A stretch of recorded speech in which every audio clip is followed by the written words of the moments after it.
अवधूत चिंतन श्री गुरुदेव दत्त. श्री स्वामी समर्थ. तुम्हा सर्वांचं आपल्या चॅनलमध्ये खूप खूप मनापासून स्वागत. 16 मे 2026 ला आलेली आहे शनी जयंती. शनी महाराजांचा जन्मदिवस म्हणून हा दिवस आपल्याला साजरी करायचा आहे. यालाच आपण दर्शभाऊका अमावस्या असं सुद्धा म्हटलं गेलं आहे.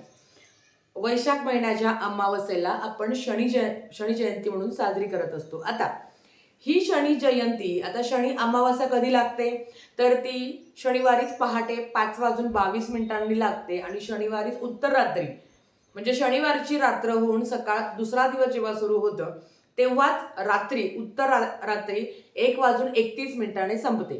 थोडक्यात काय, पूर्ण शनिवार ही अमावस्या असणार आहे. दुसऱ्या दिवशी अमावस्या नाही, कारण दुसऱ्या दिवशी अधिक मास सुरू होतो. आता शनी जयंती, शनी महाराज हे न्यायाचे देवता आहे. मकर राशीचा स्वामी, कुंभ राशीचा स्वामी हे शनी महाराज आहे. दर शनिवारी शनी महाराजांची उपासना आपण करत असतो, त्यांची सेवा करत असतो. शनी जयंतीला असे काही खास उपाय आहे, सेवा आहे जी तुम्हाला करायची आहे, ज्याने तुमच्या कुंडलिकेमध्ये जर शनीची साडेसाती असेल, डय्या चालू असेल, पणवती चालू असेल किंवा तुम्हाला पितृदोष असेल तरी सुद्धा तुमच्या आयुष्यातील अडचणी कमी होतील आणि शनी महाराजांची कृपा तुमच्यावर अखंड राहील. कुठली आहे ती सेवा, काय करायचं आहे ते आपण आज बघूया. तर चला लगेच व्हिडिओला सुरुवात करते. सगळ्यात आधी शनी जयंती म्हटलं तर आवर्जून शनी महाराजांच्या मंदिरात जायचं. आपल्याला तिळीचं तेल अर्पण करायचं आहे. ह्या दिवशी दानाला प्रचंड महत्व आहे. आधी आपण सेवा बघूया, नंतर आपण दान बघूया. काय करायचं आहे, शनी महाराजांचं मंदिर प्रत्येक गावात असतंच. तिथे जाऊन तुम्ही त्यांची पूजा करायची आहे, त्यांचं दर्शन घ्यायचं आहे. आपल्याकडनं काही चुका झाली असेल तर त्यांच्यासाठी म्हणजे त्यांच्याकडे माफी मागायची आहे. दुसरं येतं, ह्या दिवशी शनी महाराजांची आणि महादेवाची उपासना केली जाते. होय, तुम्हाला जर शनी महाराजांची साडेसाती जरी असेल किंवा पितृदोष असेल किंवा नसेल तरी सुद्धा ही तुम्ही पूजा तुम्हाला करायची आहे. जवळपास महादेवाचं मंदिर असेल, शनी महाराजांचं मंदिर असेल तर आधी शनी महाराजांच्या मंदिरात जाऊन त्यांचं दर्शन घ्यायचं आहे आणि नंतर महादेवाच्या मंदिरात जाऊन आपल्याला पाण्याचा अभिषेक करायचा आहे. त्या पाण्याचा अभिषेक केल्यावर काळे तीळ अर्पण करायचे आहे किंवा जेव्हा तुम्ही पाण्याने अभिषेक करता त्या अभिषेक म्हणजे त्या पाण्यामध्ये तुम्हाला काळे तीळ टाकायचे आणि ओम नमः शिवाय, ओम नमः शिवाय ह्या मंत्राचा मंत्र जप करायचा. तुम्ही दुधाचा पण अभिषेक करू शकता. दुधाचा अभिषेक करत असताना अर्थात दूध तापवलेलं नसावं, ते व्यवस्थित असावं, म्हणजे थंडगार दूध असावं. जरी ते तापवलेलं असलं तरी, गार असलं तरी सुद्धा तसं नाही, ते न तापवलेलं दूध अर्पण करायचं असं सगळ्यांना माहिती आहे. तर ह्या दिवशी शनी महाराजांच्या उपासनेबरोबर आपल्याला महादेवाची सुद्धा सेवा करायची आहे. ह्या दिवशी शनी महाराजांना तिळीचं तेल अर्पण करावं. आता आमच्याकडे शनी महाराजांचं मंदिर नाही आहे, त्यांनी मारुती रायाच्या मंदिरात जाऊन सुद्धा तुम्ही त्यांचं दर्शन घेऊ शकता, त्यांची पूजा करू शकता. शक्य असेल तर तुम्ही तिथे तेल अर्पण करू शकता.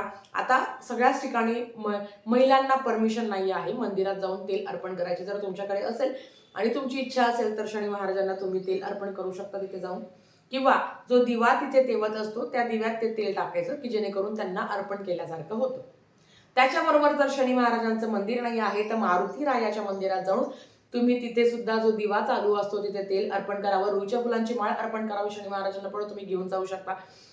त्यांना काळे उडीदही तुम्हाला दान करायचे आहे आणि काळं तीळ हे शनी महाराजांना, जे काळे तीळ असतं ना ते तुम्हाला दान करायचे आहे. शनी महाराजांची पणवती असेल, साडेसाती असेल तर ती कमी होते. तुम्हाला ह्या दिवशी शनी चालीसा पठण करणं शक्य होतं तर ते आवर्जून करावं. हनुमान चालीसा आवर्जून ह्या दिवशी नाही, काहीतरी हनुमान चालीसा किंवा मारुती स्तोत्रम, शनी चालीसा आहे, तुम्ही गुगलवर सर्च करा, युट्यूबला तुम्हाला मिळून जाईल. ताई ह्या सेवा तुम्ही घरात करू शकता का? जर तुम्ही मंदिरात जाऊन जर तुम्हाला तिथे बसायला जागा असेल किंवा जर तुम्हाला कोणी बसू दिलं तर तुम्ही तिथे जाऊन तुम्ही सेवा करू शकता. नाही तर तुमच्या घरातही तुम्ही शनी चालीसा, मारुती स्तोत्रम किंवा हनुमान चालीसाचं पठण करायचं आहे आणि त्याच्याबरोबर ओम शम शनेश्वराय नमः, ओम शम शनेश्वराय नमः. आता या मंत्राचा जप तुम्ही घरातही करू शकता किंवा मंदिरात जाऊन जर तुम्हाला करणं शक्य झालं तर तिथेही करू शकता. महादेवाच्या मंदिरात जाऊनही तुम्ही शनी महाराजांचा हा मंत्र जप तुम्ही बाहेर बसून करू शकता. काही ठिकाणी शनी महाराजांचं मंदिर, आता प्रत्येक गावात शनी महाराजांचं मंदिर असतंच, पण तुम्हाला जर ते लांब असेल तर तुम्ही मारुती रायाच्या मंदिरात जाऊनही तुम्ही प्रार्थना करू शकता, त्यांची कृपा प्राप्त तुम्ही करू शकता. ह्या दिवशी दानाला महत्व आहे. होय, शनी महाराज हे न्यायाचे देवता आहे, ते आपल्या कर्माचे देवता आहे. तू कसा आहे हे त्यांना जास्त माहिती आहे. बरेच लोक शनी महाराजांची साडेसाती डह्या पणवती आली तर घाबरता. खरं तर शनी महाराज तुम्हाला तुमच्या कर्माची परतफेड देण्यासाठी खरं तर ही साडेसाती पणवती असते. ज्यांचे कर्म चांगले आहेत त्यांच्यावर शनी महाराजांची कृपा असतेच. तर ह्या दिवशी तुम्हाला काय करायचं आहे, तर तुम्हाला दान करायचं आहे. तुम्हा गरजूंना किंवा मंदिराबाहेर जे गरजू लोक बसलेले आहेत किंवा एखादा अतिशय गरीब किंवा तुमच्या आसपासही कोणी गरीब असेल तर त्यांना दान करायचं आहे. अन्नदान करावं. जे तुमच्याकडनं शक्य होईल ते तुम्ही, मग खिचडी आहे ज्याला आपण मसाले भात म्हणतो ते दान करू शकता, नाहीतर तुम्ही अगदी शिरा वगैरे दान करू शकता. त्याच्याच बरोबर गरजूंना काळे कपडे दान करायचे आहे, काळे तीळ दान करायचे, काळे कपडे गरजूंना. ज्याला वस्त्राची गरज आहे त्याला काळं वस्त्र दान करू शकता, तुम्ही चप्पल दान करू शकता, तुम्ही काळी छत्री दान करू शकता, तुम्ही काळी घोंगडी असतं ना जे ब्लँकेट म्हणतो आपण बघा ते काळं, ते तुम्ही दान करू शकता. याच्यातलं जे जमेल ना मैत्रिणींनो, घरातल्या एकाने जरी केलं ना तरी घरावर ते संरक्षण असतं. पण आता बायकोला साडेसाती आहे, नवऱ्याला पणवती आहे, मुलाला डैया चालू असेल तर प्रत्येकाने आपापलं दान करावं. पण तर एखादा गरजू व्यक्ती असेल तर त्या गरजू व्यक्तीला सुद्धा तुम्ही चप्पल किंवा काळी छत्री दान करू शकता. बरेच लोकांना ह्या दिवशी लोखंड सुद्धा दान करतात. लोखंडाची एखादी वस्तू असेल तर ते तुम्ही दान करू शकता.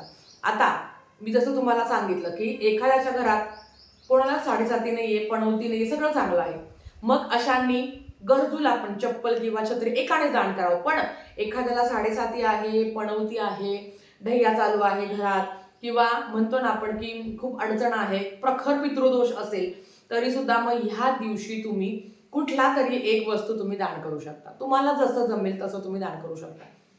जर घरातील 2 व्यक्तींना साडेसाती पणवती असेल तर मग त्या दोघांनी वेगळं दान करायचं. कोणी छत्री दान करा, कोणी चप्पल दान करा, कोणी काळे तीळ दान करा, काही करत असताना, किंवा घोंगडी दान करू शकता, किंवा अन्नदान तर सगळ्यात पवित्र आहे, श्रेष्ठ आहे, ते दान करू शकता. आणि काळं तीळ सॉरी आणि त्याच्याबरोबर आपल्याला तिळीचं तेल दान करायचं आहे.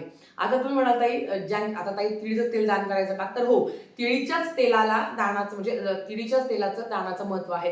पण एखाद्याकडे तेवढी परिस्थिती नाही आहे, मग काय करायचं, जर तुम्ही तेल दान करत असेल, आपण बघा एखादी पिशवी किंवा बॉटल आणतो तर त्या तेलाच्या म्हणजे त्या पिशवी बरोबर थोडीशी काळे तेल ठेवायचे.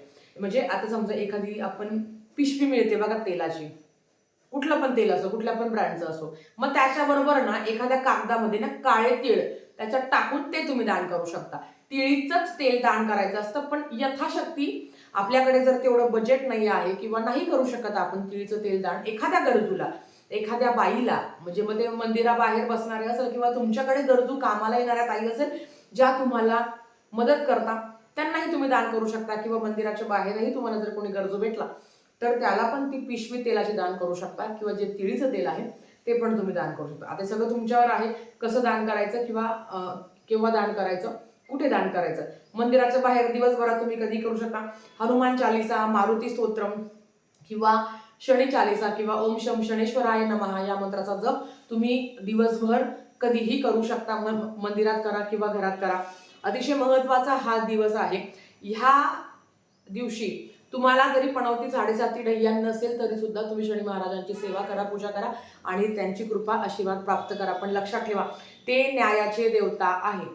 तुम्ही त्यांची सेवा करता आहे, पण जर कर्म किंवा चुका आपल्याकडनं घडल्या तर साडेसातीमध्ये होणारा त्रास म्हणजेच काय, तुमचे कर्म तुम्हाला भेटायला आलेले आहे. शनी महाराज हे न्यायाचे देवता आहे, त्यांच्याकडे शिस्त आहे. जरी एखादी चूक झाली तरी त्याची परतफेड ते वाईट गोष्टीनेच होते आपल्या आयुष्यात. म्हणून चांगलं करावं. आणि ह्या दिवशी तरी उपवास, ज्यांची इच्छा आहे किंवा ज्यांची मकर रास आहे, कुंभ रास आहे, ज्यांना साडेसाती शनीची पणवती आहे तर त्यांनी आवर्जून उपवास करावा ह्या दिवशी. जर शक्य असेल तर दिवसभर करायचा, संध्याकाळी तुम्ही फलहार म्हणजे तुम्ही वरण भात भाजी चपाती खाऊन तुम्ही सोडू शकता.